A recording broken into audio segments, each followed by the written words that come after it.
প্রতিদিন সকালবেলায় সমুদ্রের মধ্যে ওর ওই হিসাব নিকাশ হয় প্রতিদিন সকালবেলা জিনদের।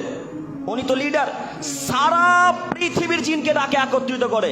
আরবে যে জিন আছে তাদেরকে ডাকে, এই জঙ্গিপুরে যারা আছে তাদেরকে ডাকে, যারা লন্ডনে আছে, আমেরিকাতে, যে কোনো দেশে যত জিন থাকে সব জিনকে আজাজিল ডাকে সমুদ্রের মধ্যে, তাদেরকে নিয়ে মিটিং করে। তাদেরকে মিটিং করে বলে আজকে কে কি ক্ষতি করবে বলো। কেউ বলে আল্লাহ, না কেউ বলে শয়তান, আমি স্বামী স্ত্রীর মাঝে ঝগড়া লাগিয়ে এসেছি। কেউ বলে পিতা মাতার সাথে ঝগড়া লাগিয়ে এসেছি। কেউ বলে ভাইয়ে ভাইয়ে হত্যা করিয়ে এসেছি। তো এই কথা শোনার পরে শয়তান তাদেরকে পুরস্কার দেয়।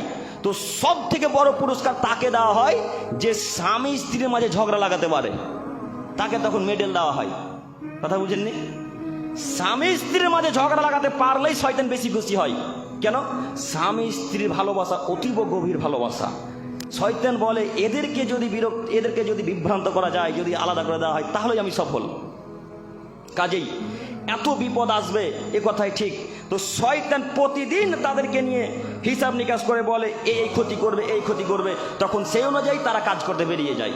সম্মানিত তিনি ভাই বোন, তো বলছিলাম শয়তান তো বহু দূরের কথা, শয়তানের বাপ যদি চলে আসে, আসরা ফালাক আর নাস যদি পাঠ করেন, শয়তানের বাপের ক্ষমতা নেই আপনার শরীরের ভেতরে প্রবেশ করা।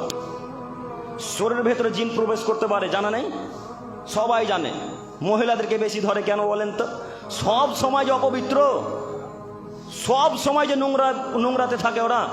তো শয়তান তো নোংরা জিনিসই পছন্দ করে, তাই না? শয়তান তো খারাপ জিনিসই পছন্দ করে। তো তাদেরকে ধরবে, তো কাকে ধরবে? আজাজিল পর্যন্ত ভয়ে পালিয়ে যাবে যদি সূরা ফালাক আর নাস পাঠ করেন।